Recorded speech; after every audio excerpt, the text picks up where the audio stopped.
Greetings and welcome to the Elephant Cast on Elections 2017.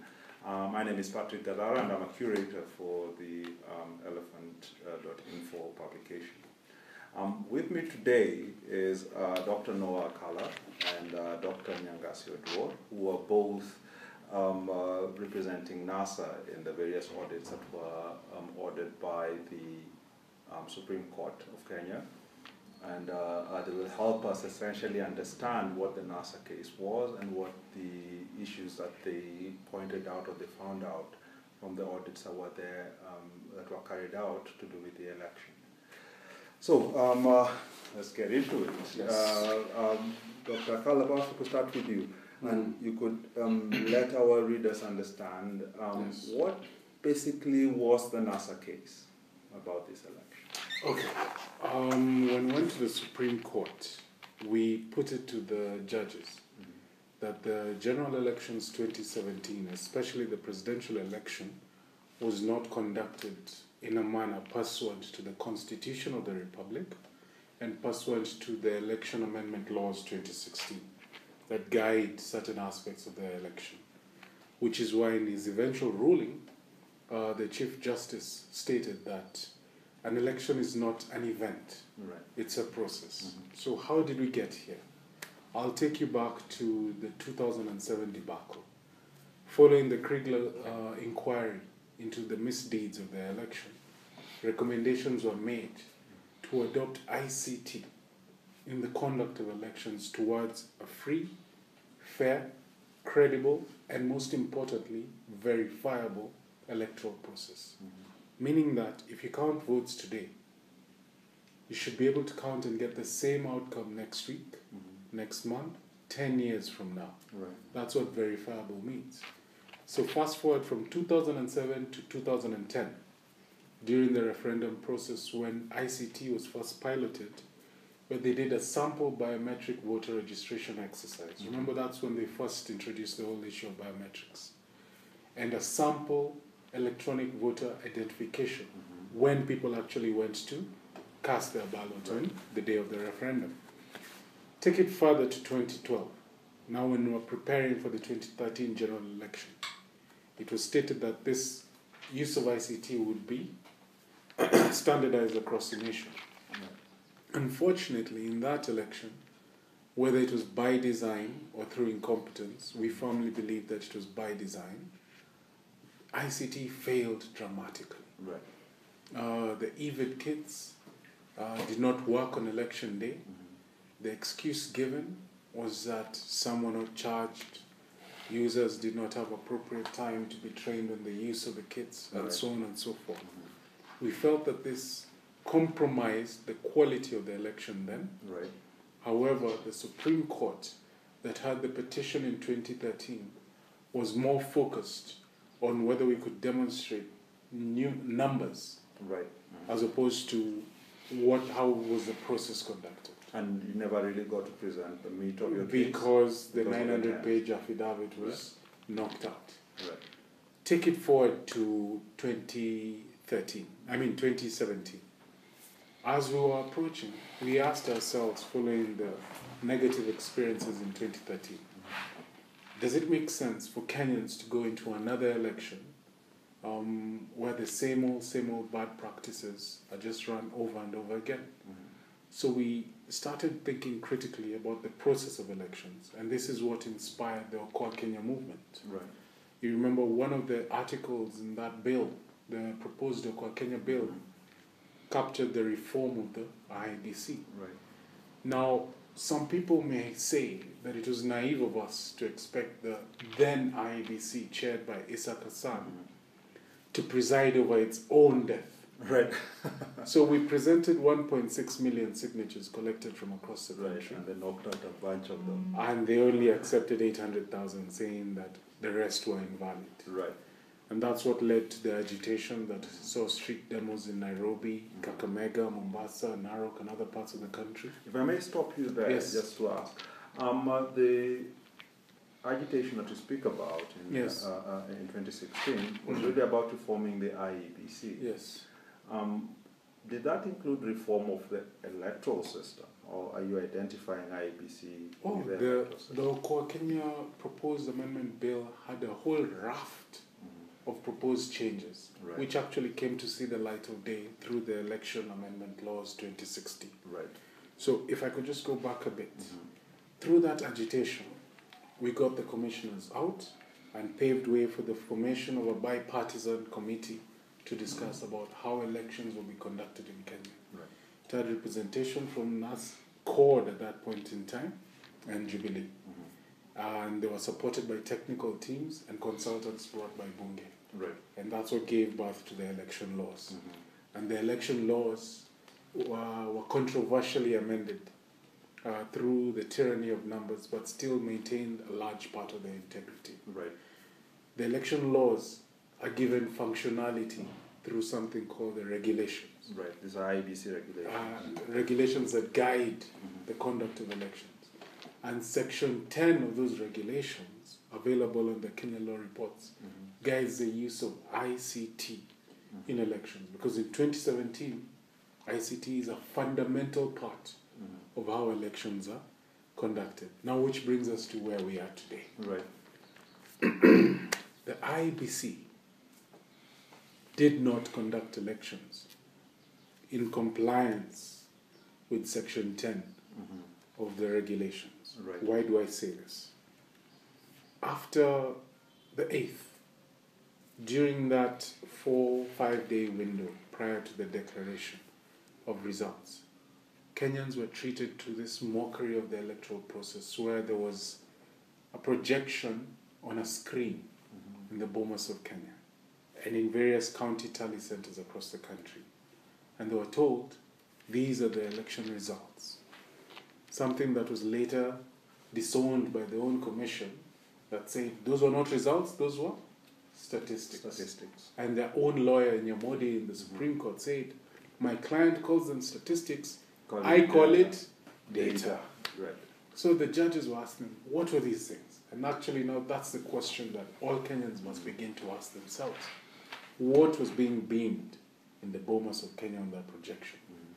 Because when held to account during those 5 days, the IEBC chairman admitted that he did not have all the forms, 34A, that are required to declare a president in the republic. Right.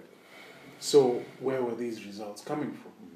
Because if you understand how the Kenya Integrated Election Management System works, it has the EVID tablets, the KIEMS tablets. Right.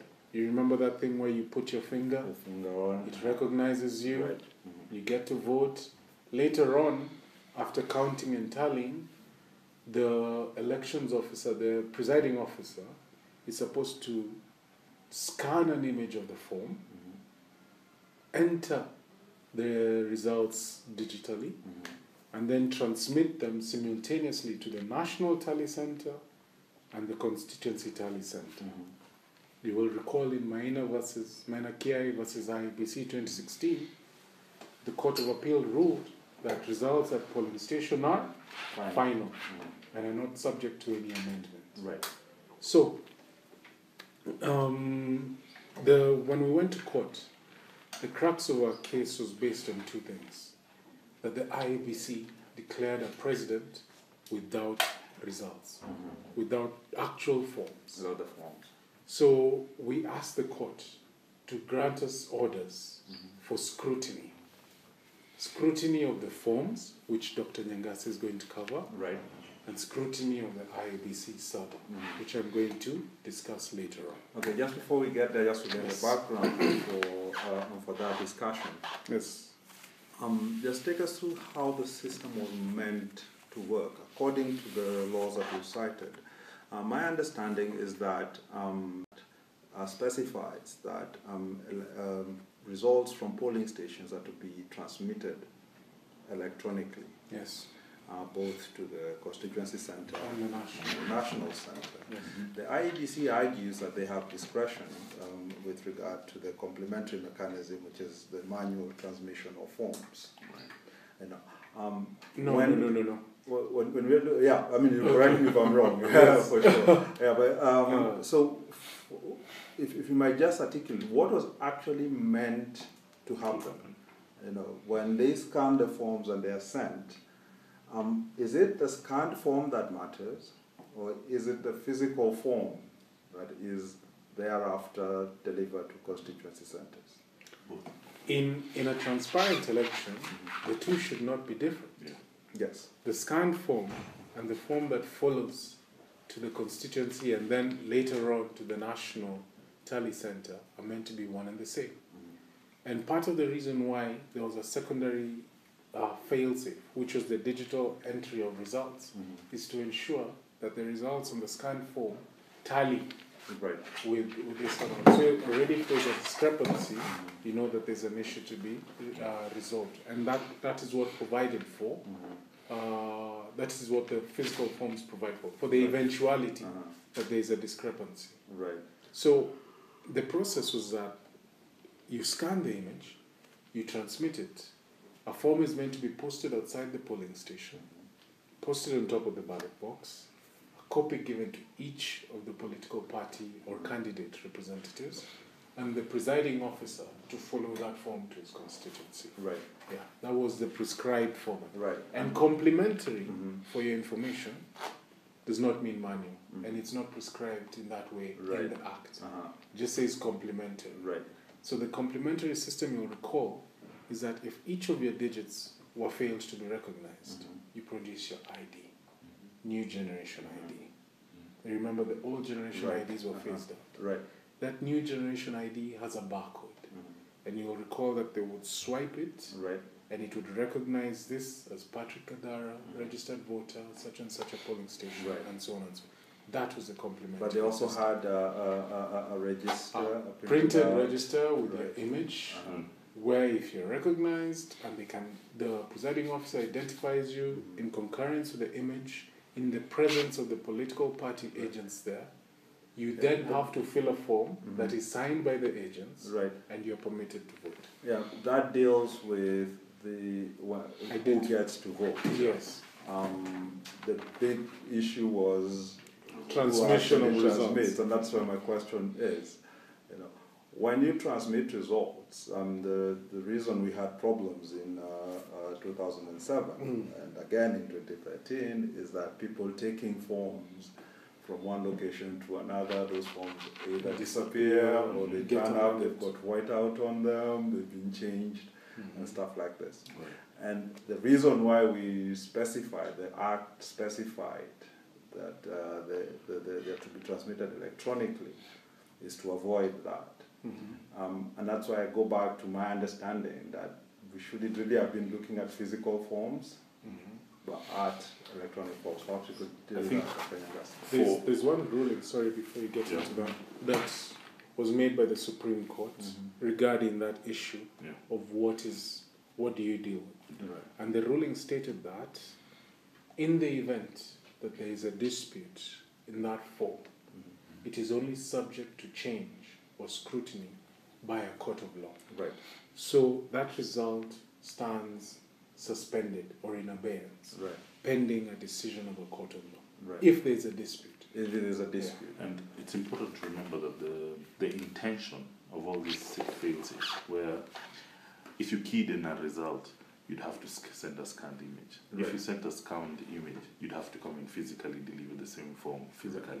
We're all meant to improve the overall integrity of the process, as we will show in the later discussion, that this actually did not enhance the process, it reduced the integrity of the process, and on top of that, it formed the basis upon which the Supreme Court dismissed, invalidated the election. Okay. All right, so let's go now into the basic discrepancies, what you allege actually happened. Yeah. On no voting day. Day. Allegation. The Supreme Court has found there's a ruling on this. We haven't found we haven't gotten the detailed ruling. Yes. So right now I'll just refer to them, if you will, as what you guys say happened. Okay.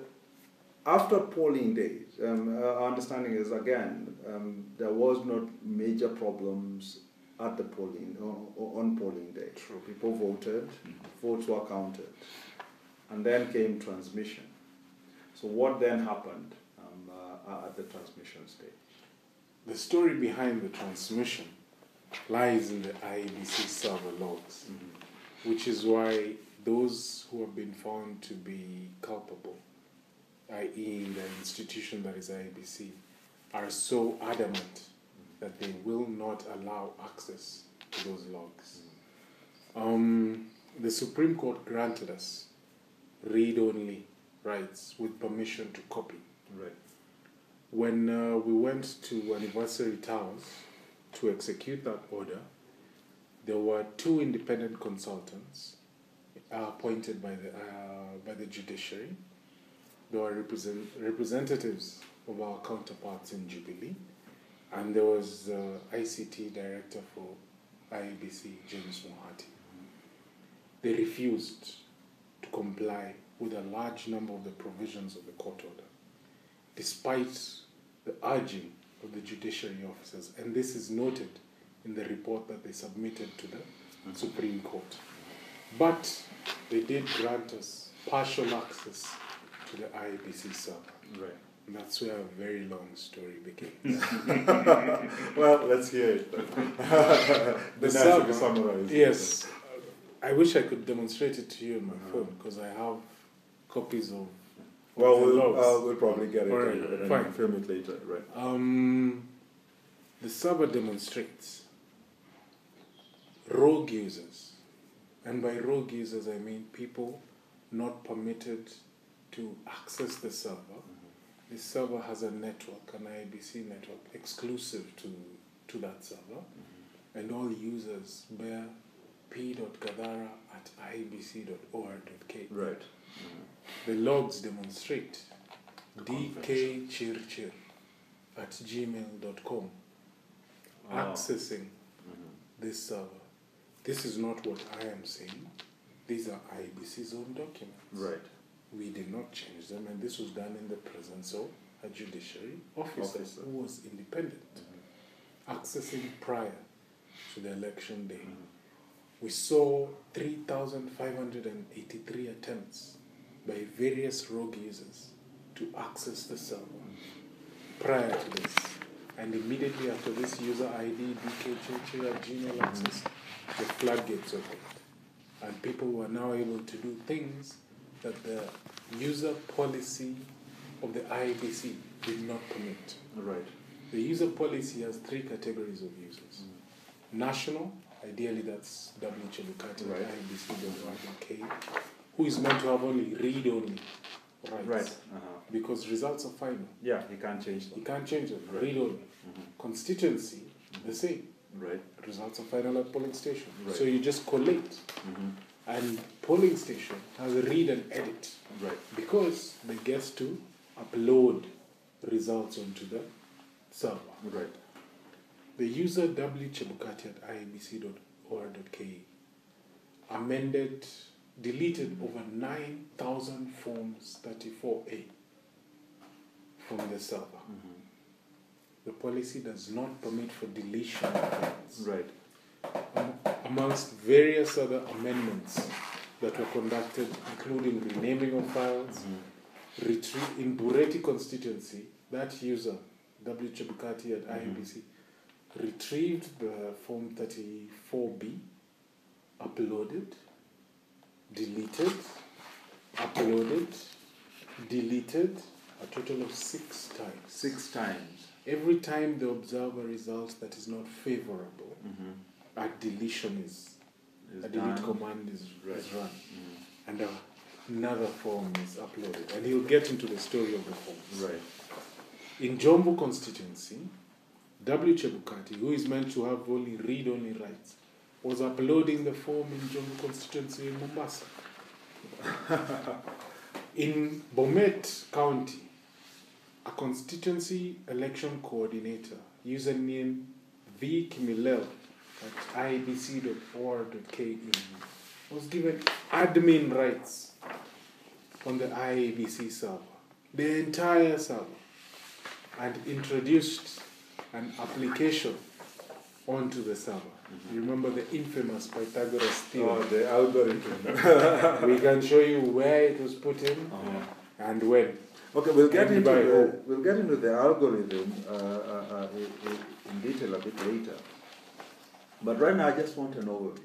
So you have all these people who are accessing the server that shouldn't be rogue right users, and the people who should be getting in doing things that they're not allowed to do, yes, or they shouldn't be allowed to do, or even shouldn't be able to do. And this is subsequent to another rogue user granting certain permissions to these users. Right. Which is then the hacking that you guys spoke about. Yes. My question is, what is the outcome? What's the product of all this interference? Do we see a pattern to the interference, or is this just being done sort of randomly? We are filing a number of petitions right. for various elections across the country, and you will see the pattern emerge. There was an important narrative for Jubilee. The first was the tyranny of numbers.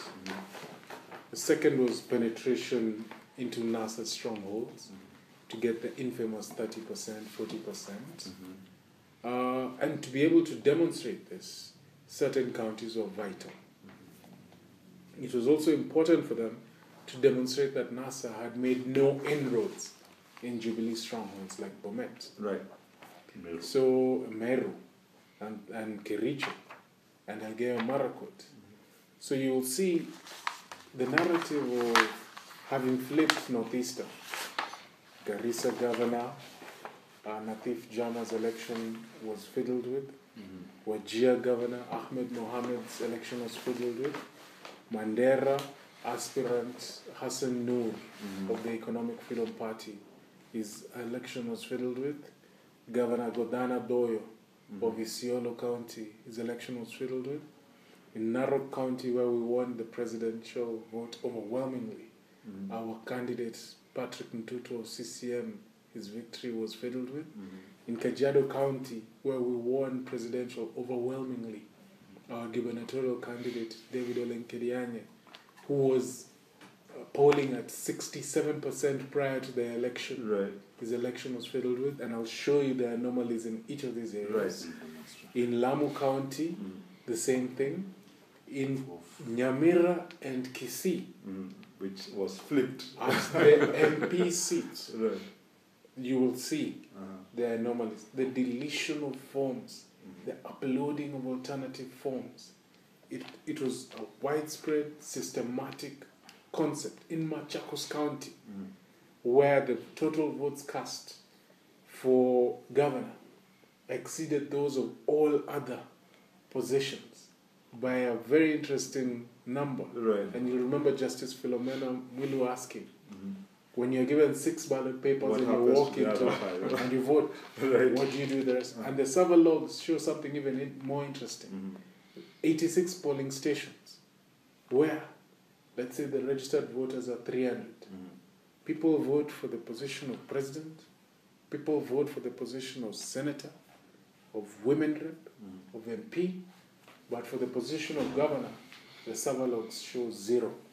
Not a single vote for any candidate. Wow. That tells you the result that was beamed on the portal did not come from the IBC server. Right. Just before I get to Dr. Nyangasi, because I'm quite interested in what was happening to the physical forms. Yeah. Lots of this is stuff that is happening on the servers. Right. Now, there has been the argument put forward that this was a manual election. We've got manual forms, so it doesn't, and the IEBC in declaring its elections, we had a verification, quote unquote, exercise at Bombas, that essentially was bring the forms so that we can see them. And I want you to address that, Dr. Akala. Again, it's all about what matters, which form matters. Is it the electronic form? Because especially in the presidential election, the law is specific. It's got to be transmitted electronically. Right. Or is it the physical form? Yeah. And if they are meddling, and this is the corollary question, right. If they're meddling with things on the electronic server, In the other races, it shouldn't really matter because there is no specification that it has to be electronically transmitted. So how do you deal with that? In this instance, Good question. it's a very good question.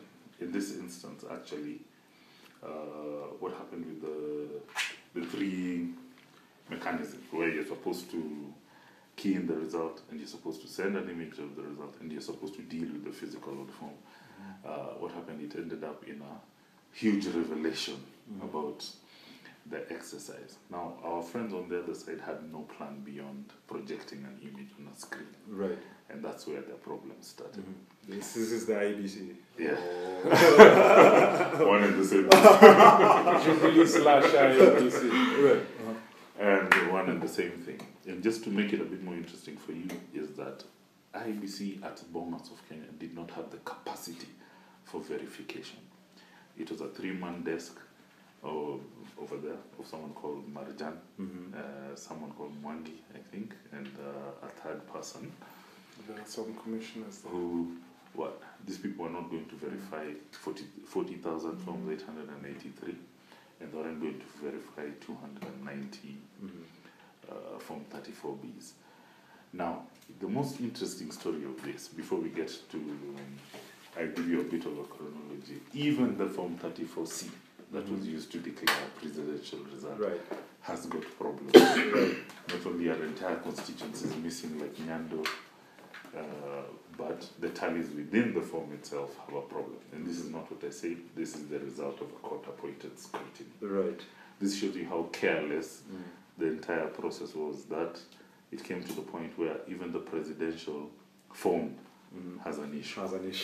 Not only that, they did not deposit the original form at the court-appointed scrutiny. Yes, they came with a photocopy. They came with a photocopy of the Form 34C. You know how crazy that is? It's only one Form 34C. But still, you haven't tackled the question about I'm this just electronic going back to forms. that. Yeah. So there's a chronology to this. What happened at Bomas of Kenya after they projected that result is that we became intrigued. There's a right of political parties, especially the agents, to have access to election material during the process going on.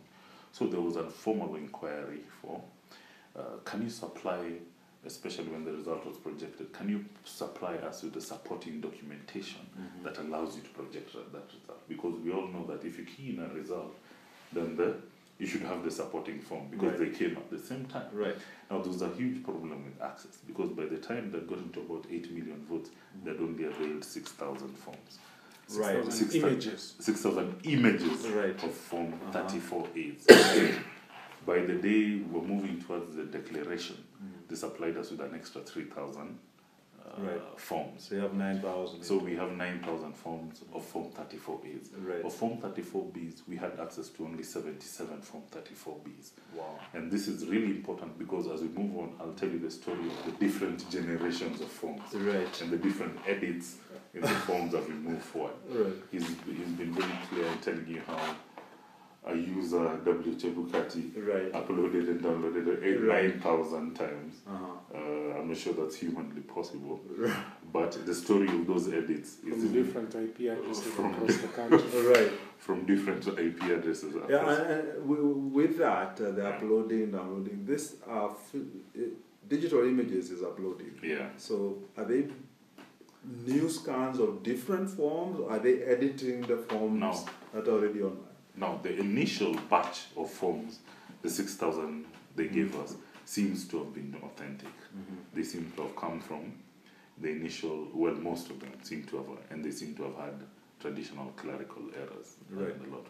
So, and these were digital forms? These were digital forms. Digital images. We were given in the form of a hard drive. Right. Which also raises a question about back-end access to the IBC server. Right.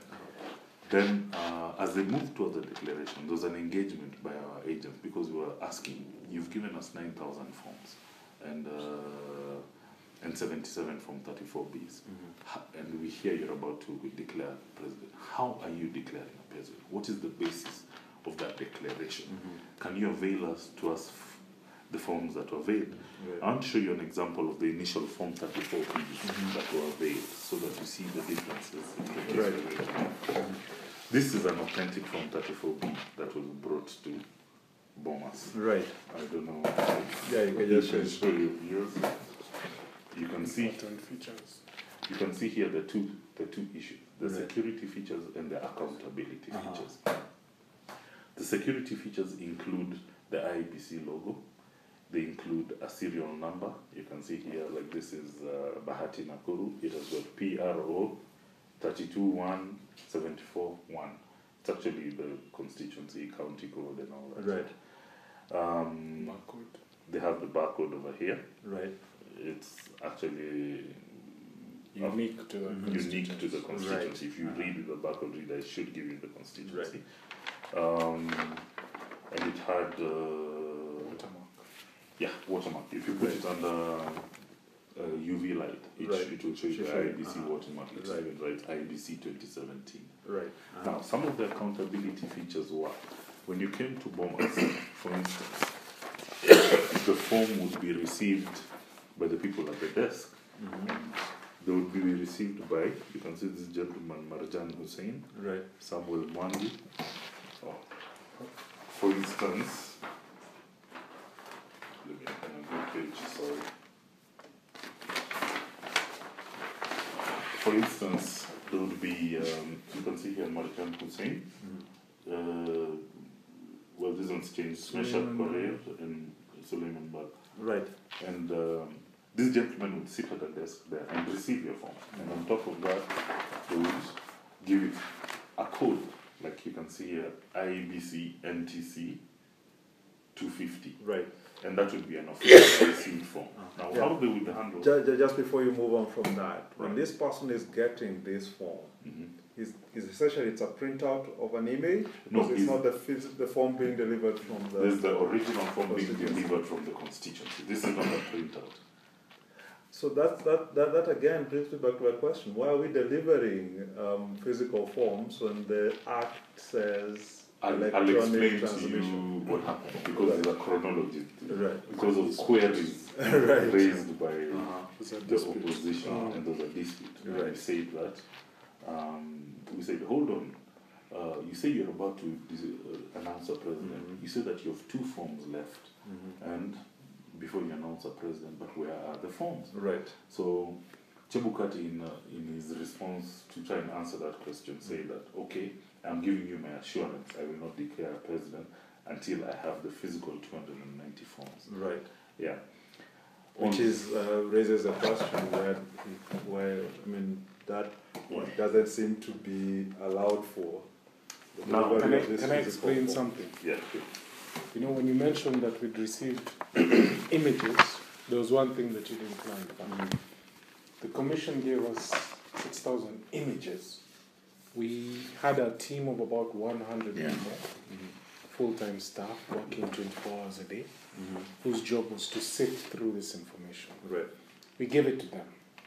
And as they went through these 6,000 images, they established that some are duplicates of the same forms. Right. So you may have been given 6,000 images, but maybe Right. they amount to 4,000 or so forms. Right. So, in terms of the way the portal was designed, we raised issues with the fact that this portal is not telling me Bahati constituency has given this much for Uhuru Kenyatta, this much for Raila Odinga, this much for Abdul. It's just telling me Kenya. A number, yeah. That is true. So, can you provide us with supporting forms? Yes. They dump images Right. on you. So we say this does not constitute accountability. Yeah. Right. So as a result of that dispute, that's where the issue of the physical form Physical. arose. Right. That- But the physical forms were now to essentially verify what they're showing, the images that they're which was giving you. provided for in the process flow chart shared by the IBC a week prior to that at Bomas of Kenya when they were doing a simulation of the Right. election. That there is going to be a desk for verification Right. that the forms that are being put on the portal are accurate forms, authentic forms. Right. Then there will be a desk for collation, Right. putting together results from various counties, Right. and then a desk for compilation, where now they put the results in this constituency, in the next one, as they develop the Form 34. So, if I understand it properly, there was then a provision in the regulations for the delivery of this platform. Yes. Before you do all right, that. fantastic. All right, go So, ahead. as those clerks sat, through the initial forms, the 6,000 and later the 3,000 and later then, we began noticing a chain of anomalies in the forms. For instance, the blank yet signed Form 34As, we developed 27 categories of irregularities in those initial forms, and we would give you some example of those. For instance, 34As and 34Bs that do not tally. They did not tally in Meru, Migori, Vihiga, Kisii, Nairobi, Siaya, Kakamega, Nakuru, Kajiado, Turkana, Machakos, Isiolo, Kericho, and Nakuru. Or Nakuru again, but that's a mistake. So there were 34Bs signed by ungazetted returning officers. Right. There were variations in 34B and the results on the portal. There were variations between total presidential votes and other votes. Right. As later the great Philomena question came up. The results not included in the final tally. Right. For instance, here in Nakuru, there were variances in rejected votes. There were variations on various Form 34Bs, there were unsigned Form 34As, there were incomplete Form 34As, there were 34As with alterations, there were unstamped 34As. So there were a whole series of where the PO didn't sign, the RO didn't sign, the PO signed more than a single constituency. For instance, the Bureti, in which on the portal was changed, 10 times? 11 times. It was changed on the server by W. Chebukati. Right. You can see on the form itself, the PO changes, has signed over 30 polling stations. Right. The same presiding officer in Bureti constituency. And this is on the form itself that's delivered to IBC? No, this is the form at the Brought to court. on the portal. On so the portal, you see, right. we had different generations of forms. We had what the IBC initially gave us. Then we had what the IBC started generating immediately. Right. They understood we were doing a scrutiny. Right. Then we had what the IBC generated after we filed our affidavit. Oh. Because they were still making edits. Right. Yeah, both on the Form 34As and 34Bs to correspond to the tally. Okay. Now, I think this is the crucial part for our listeners. You're supposed to get one Form 34B from every constituency. So how you end up with 3 different ones? Now let me just, if you allow me, just before we proceed. This is Emuhaya. These are 2 forms. Emuhaya is in Vihiga. Emuhaya is in Vihiga. These are 2 forms from Emuhaya. This was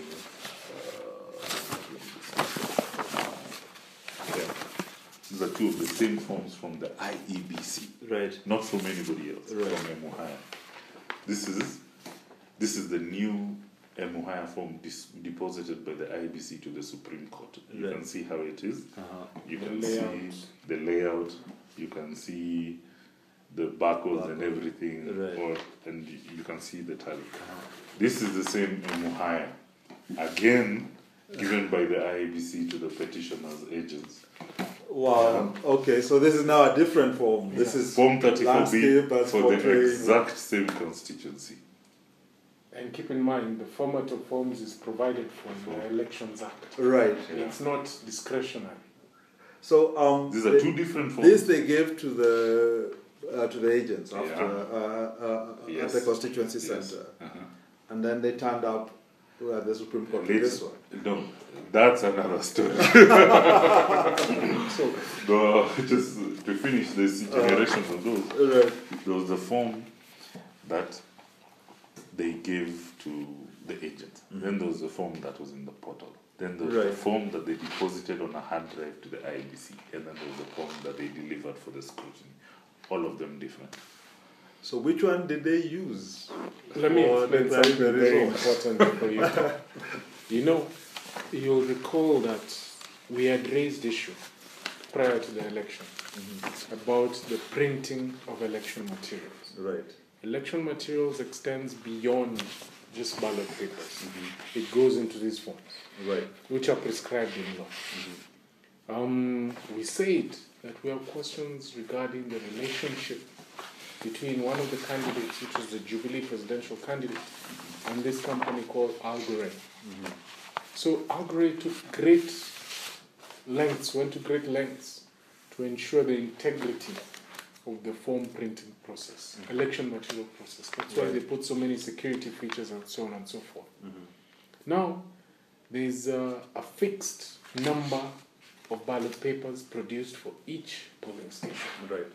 Fixed number of forms produced for each constituency, county, and so on. Right. To allow no wiggle room for those who would want to use those forms for ulterior motives. Right. So, their hands were tied. They had stolen using the portal. Now they had to reverse engineer what is in the portal to fit forms. Right. Now you don't have forms because they have been used in the election. Right. So you have to generate forms. You have to create. So some people are so careless that they can't even think to put the form in the same landscape or portrait as It was a race against time. the election. Some did not even bother to put the IEBC logo on the form. Some did not even bother to do a simple spell check. You know, it's supposed to say collation form. Collation form of presidential elections. Some were saying coalition forms. Right. Some did not even get the order of candidates right. You will see here, you will see here, you start with John Ekuru Longogi Okot, Mohammed Abdubadida, and so on and so forth. Right. Other forms come with candidates in different orders. Right. Other forms come. You see this one. There was no provision. You have to show it to the. There was no provision for having parties. for political parties on the names of the candidates on the forms. Oh, and some have it now. Here is Raila Odinga, ODM, Uhuru Kenyatta, Jubilee, Michael Wainaina, IND. Those were, and this is a form. This is a form from Mavioya In Muranga. in Muranga. You can verify against this one for Maragua, still in Muranga, where the parties. Where They don't have it. They don't have it. So there was a standard format for how this form, even how the name would appear. It was Right. supposed to be Kenyatta Uhuru, Right. because they're in the order in which they're in the ballot Gazetted. papers. Right. Not like this form you see over here that says Raila Odinga, Uhuru Kenyatta. What? So these were Right. accepted features of these forms going into the election. They're Right. not things we came up with. Okay. So if I may, what I'm getting from Yeah. you, that the process seems to be now reversed, where you're supposed to have a form scanned at the polling station and at the constituency center, and then forwarded it on a portal. Right. But here it's on the portal, and then now the engineer The forward. engineering. You need a result, so you put the result first, Right. because that is what Kenyans are watching. Without the image. Then- Supporting the Right. The problem is, NASA said that we are not going to court. So they never thought They that never they would need expected to that. Right. account for it. Then all of a sudden, you have a team of 100 people that's been auditing the electoral process, and they come with 25,000 pages of evidence. Right. So you start racking your brain, what am I going exactly should I to do? So you hire young boys and girls who are unfortunately probably unaware of the impact of what they are doing, and you're telling them, start filling these forms. do this. So they don't even put results to match Yeah. what is in the portal, Right. because the portal is not authentic. No, the best way to catch a liar is to ask him to repeat a story. Right. It'll take a different form Right. and a different form because it never really happened. If I can show you this, this is a report on 11,000 forms from the portal versus what was given to the agents versus what was deposited in the IBC. Right. You can see, for instance, KO South Kitani Primary. the original Form 34A was unstamped, but stamped in the IEBC, the affidavit. In Matugen Primary, original 34A was unstamped, but stamped in IEBC affidavit. Right. What you see, and there's a whole variety of offences.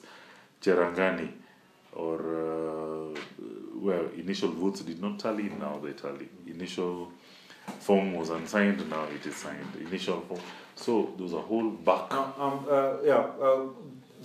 We're talking here about the 34 base from the constituency. Was this also happening with the 34As? Yes. Yes. Right. And not just for the presidential contest. It was happening in gubernatorial contests, Yeah. in MP contests, senatorial contests, even in Even some MCA MCA contests. contests. Right. So the fact of the matter is, the question your listeners need to ask themselves, did we have an election on the 8th of August, or did people just line up and put pieces of paper in a box? Just to demonstrate to you the extent, because there were 3 criteria needed to be fulfilled at the Supreme Court. Whether there were irregularities, 4 criteria. Whether there were irregularities, and if they were they widespread and systemic? And if they were widespread and systemic, were they of a material numerical significance enough to change the results outcome? And finally, were they deliberate? Right. On those 4 criteria, we satisfied 4 criteria. Were there irregularities? We're able to demonstrate irregularities in 29,000 forms of Form 34A. Right. 14,000 forms were subsequently edited, which we have a demonstration over here, Right. and I can leave you the documentation to go and see. Of the Form 34Bs, we only had 77 Form 34Bs initially and 142 Form 34Bs that had irregularities. So whether they were widespread and systemic, I think we've satisfied. Yeah. Whether it was of material significance enough to invalidate an election. Of these categories, 27 categories in which we came up with, where these do not tally, these do not come in. For instance, unstamped forms were 7.2 million votes.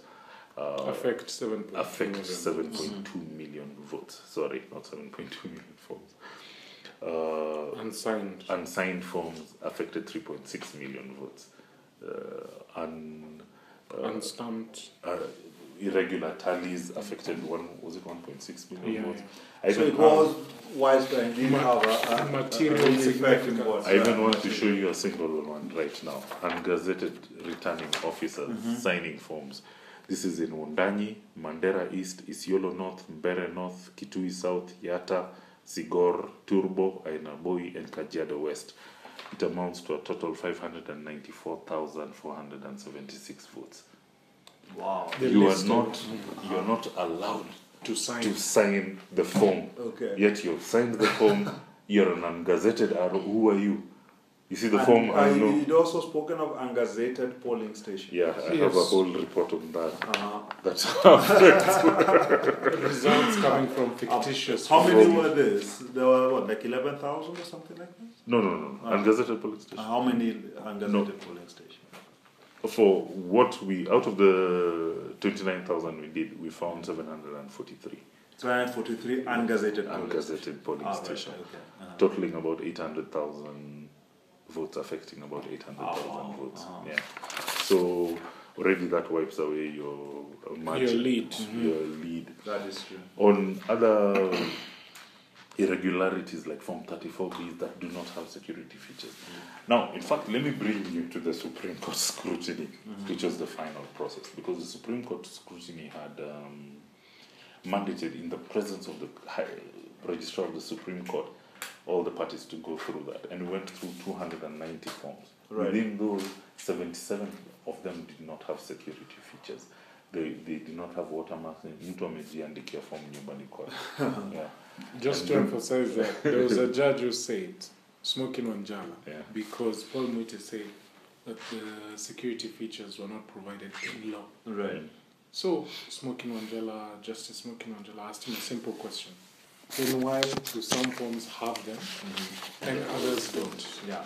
You need to standardize an election. Right. So if And you I go to remember the- the Chief Justice mentioned that, Yeah. and the parent asked him how come then Mm. some have and some don't. Mhm. Yeah. You know, and I think his response was that some features get It lost. was no. When you photocopy, why you are photocopying?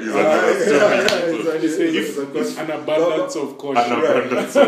But because I'd like us to quickly move to this idea of an algorithm. Mm. Now, from what you've explained, this is being reverse engineered. But the algorithm assumes that there is an actual result that then creates this other result. Yeah. Could you explain how you marry those two? So there were some authentic results. And if you check in the server, there were two approaches to this thing. In NASA strongholds, try limit the voter turnout, try limit votes cast in favor of Raila Odinga, and try improve votes cast for Uhuru Kenyatta. Right. In Jubilee strongholds, remove everything. Right. And put Uhuru Kenyatta at an astute lead and Raila Odinga with paltry results. So there was some, because they could not do this all over the country, because some results would surely raise questions. Right. For example, if Jubilee MPs got elected in Siaya, Yeah. or in parts of Western and Kisii. Right. Yeah. So those ones were left untouched. So there were some authentic presidential results from those places. Right.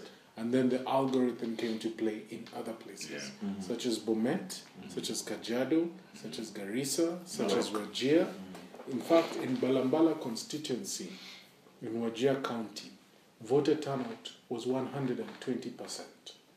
Wow. And Kim should have rejected.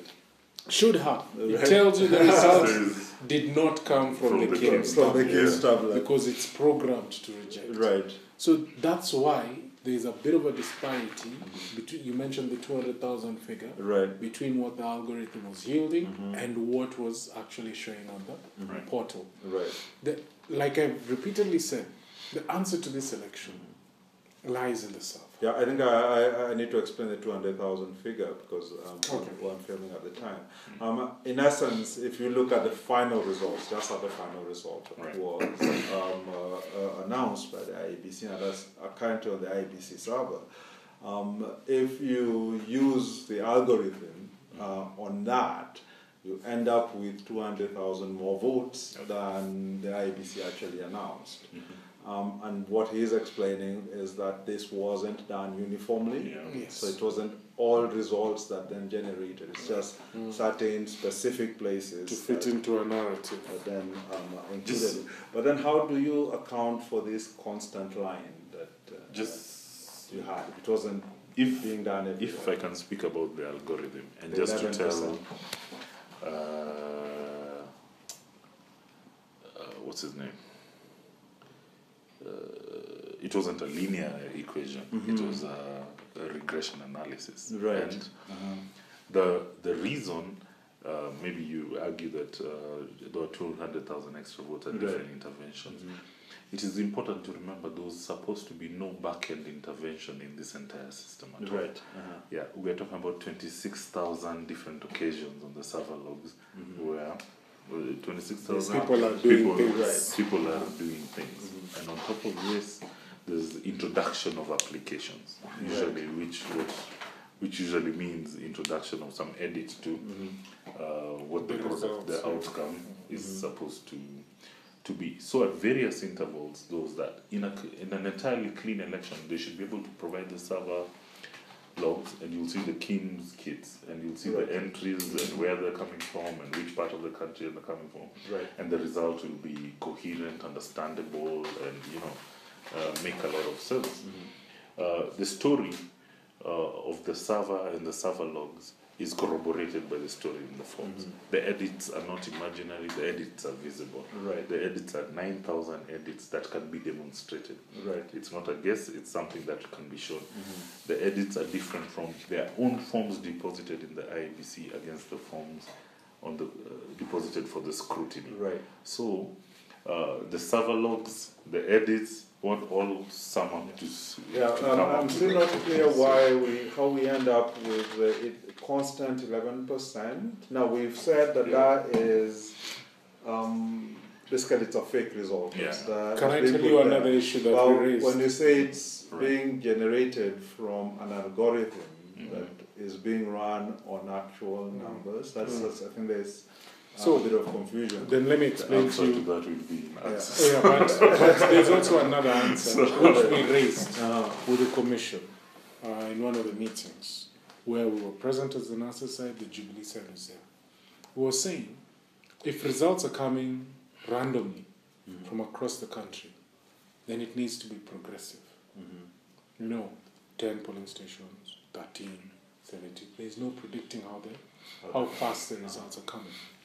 But we would see 1.5 million against 800,000. Right. Then it stops.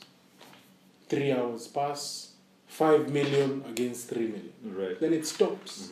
The next day, 8 million, and that was one of the issues that we said.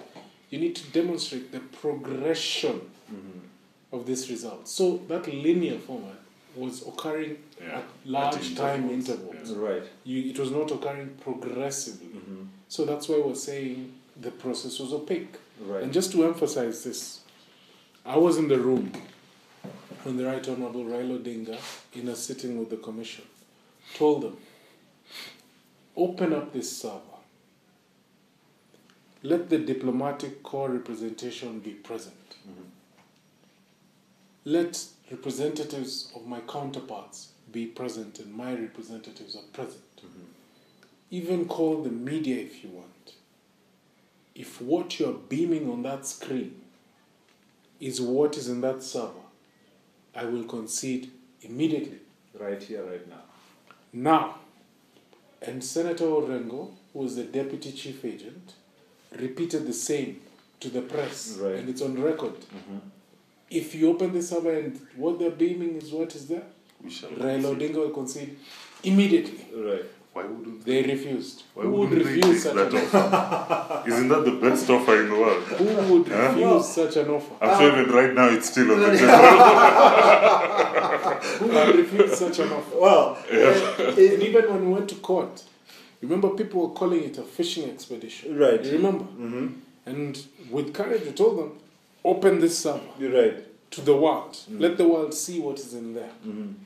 If it shows that result, we have no problem. Yes, but there's then the question that is raised that there were logs that NASA presented that were quite widely rubbished by everybody, seen as largely incredible. Yes. How do you explain those, and why did those come about? Those logs were from the IBC server. Well, they say they weren't, but they say they couldn't have been from their server given the formats and everything. Then let them open their server and we do a comparison. It's a very simple solution. We say those forms, those logs are from the IBC server. Right. IBC and Jubilee say they are not. Msema kweli, open the server. Do you realize, Patrick Kadara, even as you ask us this question, that it is about 9 days from the court-ordered scrutiny of the servers? Right. Even until now, it's still a valid court order. You can still open the server. Nobody has stopped you. They've told you everything. People are sleeping in Europe. People are there. There's no single excuse that has not been. It is the simplest question to settle any election. Even as the president walks and gets mad at the Supreme Court. We have the ballot boxes. It's a very simple question. Just open the server. They have even gone as far as announcing the date of the next election, which, by the way, they have done contrary to the law and the Constitution. And yet, they still have not opened the server. And part and parcel of the Supreme Court order for IBC ICT audit included a very interesting thing. Give the GPS location tags of those KIEMS kits. Basically, tell us where each KIEMS kit was transmitting results from. Right. They gave us GPS location tags of the polling station. They Not refused the to Kim's give. kit itself. And this is in the judiciary report. Right. It's there on record It's for not something any we are saying. analytical mind Yeah. to go and look at. And the Kim's kit is supposed to be GPS Transmitting, enabled, so yes, you can check. it's meant to give you where it's transmitting from. Yeah, precisely. Even timestamps. Uh-huh. But they know if they show you, they You will tell you see. where these things were transmitting Uh-huh. from, if indeed they transmitted. Right. If, Yeah, go ahead. so, if just in summary, just a coherent, in medicine, they say the normal 70 kg man to show a variation between what is normal and what is like. Right. If a normal human being standing of sound mind and sound whatever has been demonstrated for that 11,000 forms have edits, 14,000 forms have errors, and 29,000 at the point of declaration, the only 29,000 Form 34As and 77 Form 34Bs supplied. 5 days after the general election, after declaring our president, Ezra Chiloba, by letter, not something I'm saying, by letter, confirmed that he does not have the Form 34Bs Right. and Form 34As requisite to declare a president. So how is If 10 days after a Supreme Court order to open a server for scrutiny by the people, 10 days later, you still have difficulty complying with that order. You have absolutely no intention to give access. You've given every excuse that is possible in human time zones, whatnot, needing. If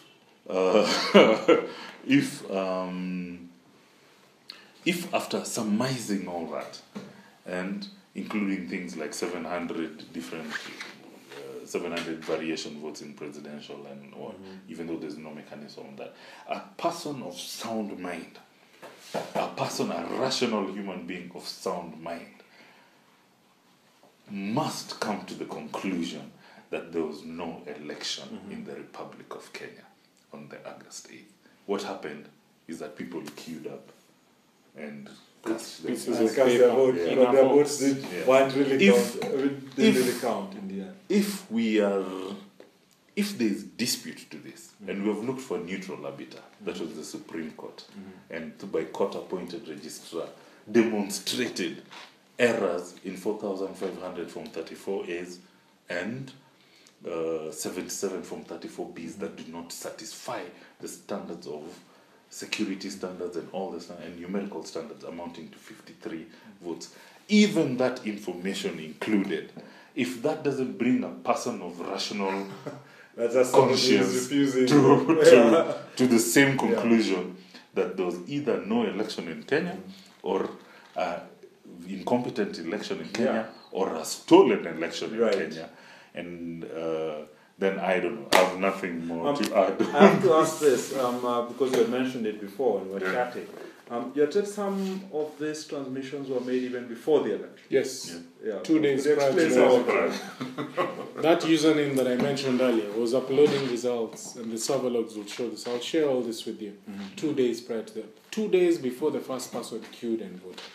Which now explains why a candidate was going around the country telling the people, never before had, kaeni na kura zenu. I don't need your vote. And true to form, he never needed them. He had another plan. Right. Yes. Okay. So the question, Patrick, that everybody must ask themselves, whether you voted for Jubilee or whether you voted for NASA or whoever, 50 billion Kenya shillings was spent in this election. Give a billion or two. 50 billion of taxpayers' money. The Ministry of Health gets an allocation of 35 billion shillings. Nairobi County annually gets an allocation of 17 billion shillings. I'm telling you this just so that you can contextualize what 50 billion shillings means. The UK government spent $85 million on this election and yet gave it a clean bill of health. I won't even go into what the Americans spent, and they say that this was free and fair election. Can you allow those who presided over what the Supreme Court has ruled to be irregularities and illegalities to then go into another electoral cycle without accountability. Elections must be accountable. People must be answerable for the roles and responsibilities that they're given in society. The judges said an election is not an event, it's a process. Right. Already, the fresh elections, the process of the fresh elections is being mired in controversy that will possibly lead to another nullification of whatever outcome arises there. The law states that an audit of the voter register must be done before each election. The law states that in the regulation, section 10, that the commission must conduct a security penetration test of its server system prior to the election. The law gives rules and regulations in the Procurement Act 2012 on how ballot papers and election materials are to be procured. How do they intend on complying with the law prior to October the 17th? On that point, I mean, there had been a provision to have a runoff election in case somebody didn't get 50 plus 1. So what we are having as announced by the IPC seems very much like a runoff. You know, so in which case, unless you're saying they weren't ready for a runoff, we should have the ballot papers. There shouldn't be new procurement. Patrick, a runoff in law is provided for where one candidate does not garner a majority, 50 plus 1 majority in at least 24 of the 47 counties. Right. That's a runoff. The ruling of the Supreme Court was very specific that the elections conducted on August the 8th did not meet the minimum threshold of free, fair, accountable, and verifiable elections, and as such, fresh elections are ordered to be conducted by... No, I understand the fresh elections, but so the fresh elections, if you look at the 2013 petition, you know, and the judgment was given then, the fresh election is essentially going to be a contest between Raila Odinga and Kenyatta, which was... You're not getting my point. Okay. A fresh election is different from a runoff. A runoff comes subsequent to a general election. Right. Therefore, the procurement attached to the general election follows further. Right. And even the provision in law to conduct an audit of the voter register is covered for if you're conducting a runoff following subsequent to a general election. Right. But if it's a fresh election, you have to start the process all over again. fresh. That's why they call it fresh election. The rules and regulations guiding that are there. Let me help you with a single issue in which you... So is it your, just to get it clear, is it your contention then that we have to print new ballot papers, we've got to print new forms? Either way, we would still have to deal with no ballot papers. What are you going to use? What we're going to do is for a runoff, if one happened. They must have a provision.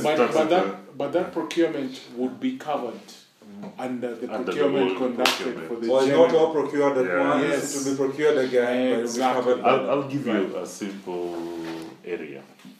There's a requirement of the use of technology on a fresh election. Right. As we speak, how will you settle the issue of which server we're going to use? How are you going to settle the issue of access? How are you going to settle the issue of keys? Right. How are you going to... So do you think how are you going to settle? The 2 months allowed for by the Constitution that we can actually have a fresh election? Number one, the Constitution did not provide for 2 months for fresh elections. It provided for 2 months for a rerun. A rerun of the election? Yes, we are facing, and this is what many people haven't realized, a constitutional crisis. So there is your contention is that the Constitution didn't foresee the election being invalidated. I mean, obviously it did. And it says that a fresh election is to be carried out within 2 months. 60 days. The assumption over here is that there were such gross malpractices of such a widespread nature that completely invalidated the election. Right. Now, the problem is that some of those gross malpractices and incompetence in some areas are integral to the carrying out of a new election.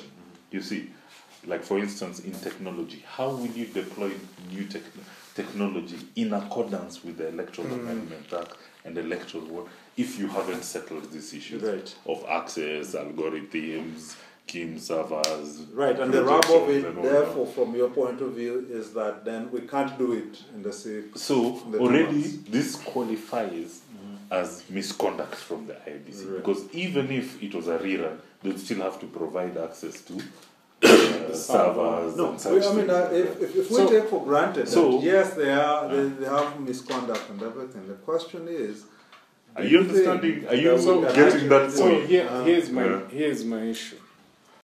Are we going to hold an election so that we can tell the world and ourselves that we held an election, or are we going to hold an election for Kenyans to choose leaders of their choice? So Kenyans must come to terms with this question. Right. If you're going to hold an election for the sake of it, then by all means proceed with October the 17th. But it will not be free, fair, verifiable, and accountable. It will not be. It cannot be, according to our own laws and constitution. Because the provisions provided for in Section 10 in the election amendment laws cannot be met within the timelines provided. It's not me that's saying it, it's the law. Right. Just refer. Just go online, Kenya Law Reports, Election Amendment Laws 2016, and read it. It gives timelines, it gives provisions for conduct of elections. So, Kenyans must stop obsessing with the day of elections. The day. And must start thinking about the process whether it's done of elections. You see, let me make a final point. There's a reason we go to elections. There's a reason you wake up every, early as some people at 5 a.m., 3 a.m., to go to the polling station. And we're trying to determine the will of the people. And they express their will through that elections. Now, this is the third subsequent election in which the will of the people is indeterminate. Right. You cannot tell what the will of the people was. And we have demonstrated to you, not by verbal and by talking, by actual IBC material, and through court appointed, that the rational man cannot come to the conclusion that there was a result I can verify that is credible in this election. So given that is the case, and given that as a country we have a future to go into, and given that we are a democracy, we claim we are a democracy, elections have to matter. What is there for us tomorrow? What happens in 2022? In fact, in 2022, if you let this go, there'll be no point of going to the poll. It will be like Azerbaijan. You're given a... or Rwanda. You're given a list before. You're given a result before you vote. Which is what you're saying with the weekend. But thank you very much. I think it's really been enlightening talking to both of you, and really appreciate Dr. Akala and Dr. Nyangasi Oduwo from NASA, who really helped us understand what the issues were. And thanks a lot for watching.